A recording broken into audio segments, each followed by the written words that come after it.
Hello friends, स्वागत आहे तुमचं राणी जी या चॅनलवरती। प्रश्न पहिला आहे, मानवी कवटीत किती हाडे असतात? Option A 5, B 18, C 20, D 22। Friends, उत्तर येत असेल तर कमेंटमध्ये सांगा।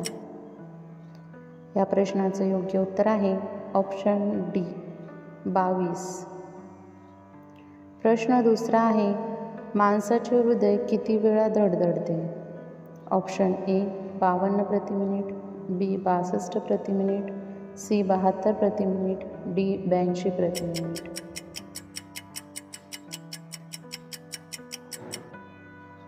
या प्रश्नाचे योग्य उत्तर आहे ऑप्शन सी 72 प्रति मिनिट।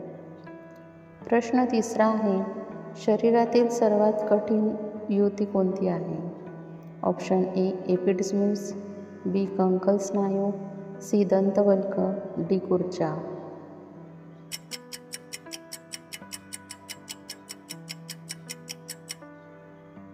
या प्रश्नाचे योग्य उत्तर आहे ऑप्शन सी दंतवल्क।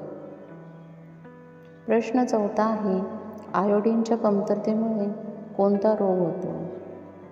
ऑप्शन ए गलगंड, B scurvy, D C beriberi, D मूळदोष।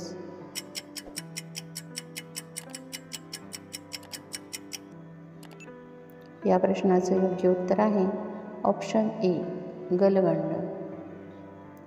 प्रश्न पाचवा आहे, कोणता द्रव्य प्रामुख्याने मेंदूमध्ये आढळतो?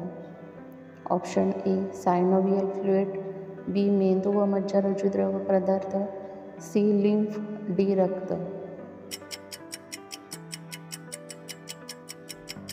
या प्रश्नाचे योग्य उत्तर आहे ऑप्शन बी मेंदू व मज्जारोजी द्रव पदार्थ।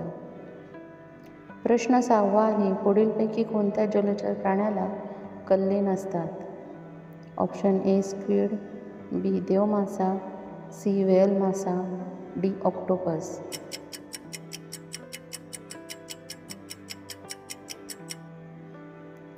या प्रश्नाचे योग्य उत्तर आहे ऑप्शन बी देवमासा।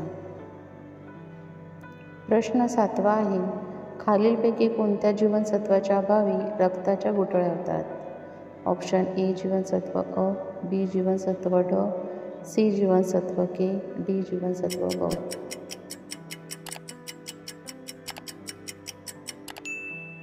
या प्रश्नाचे योग्य उत्तर आहे ऑप्शन सी जीवनसत्व के। प्रश्न आठवा आहे, खालीलपैकी कोणत्या पेशी अंगकाच्या पेशीला आत्मघाती म्हणून ओळखले जातात? ऑप्शन ए अतक प्राकलजालक, बी लौकी, सी तंतुकणिका, डी लयकारिका।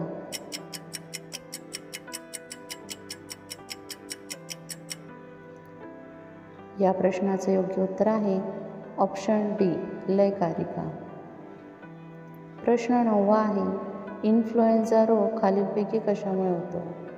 ऑप्शन ए जीवाणू, बी विषाणू, सी कवक, डी प्रोटोझोआ।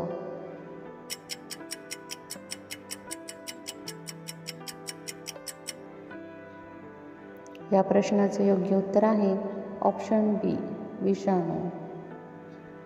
प्रश्न दहावा आहे, इटाई हा रोग कशामुळे होतो? ऑप्शन ए कॅडमियम, बी पारा, C nitrate, D oxygen.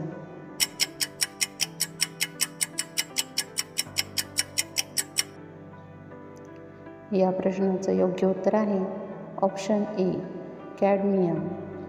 Itai रोग हा कॅडमियमच्या अभावामुळे होतो। फ्रेंड्स, तुम्हाला व्हिडिओ कसा वाटला हे कमेंटमध्ये सांगा व त्याचबरोबर तुमचे उत्तर किती बरोबर आले हे देखील कमेंटमध्ये सांगा। व्हिडिओ आवडला असेल तर व्हिडिओला लाईक करा, चॅनलला सबस्क्राईब करा आणि बेल आयकॉन दाबायला विसरू नका। व्हिडिओ बघितल्याबद्दल धन्यवाद।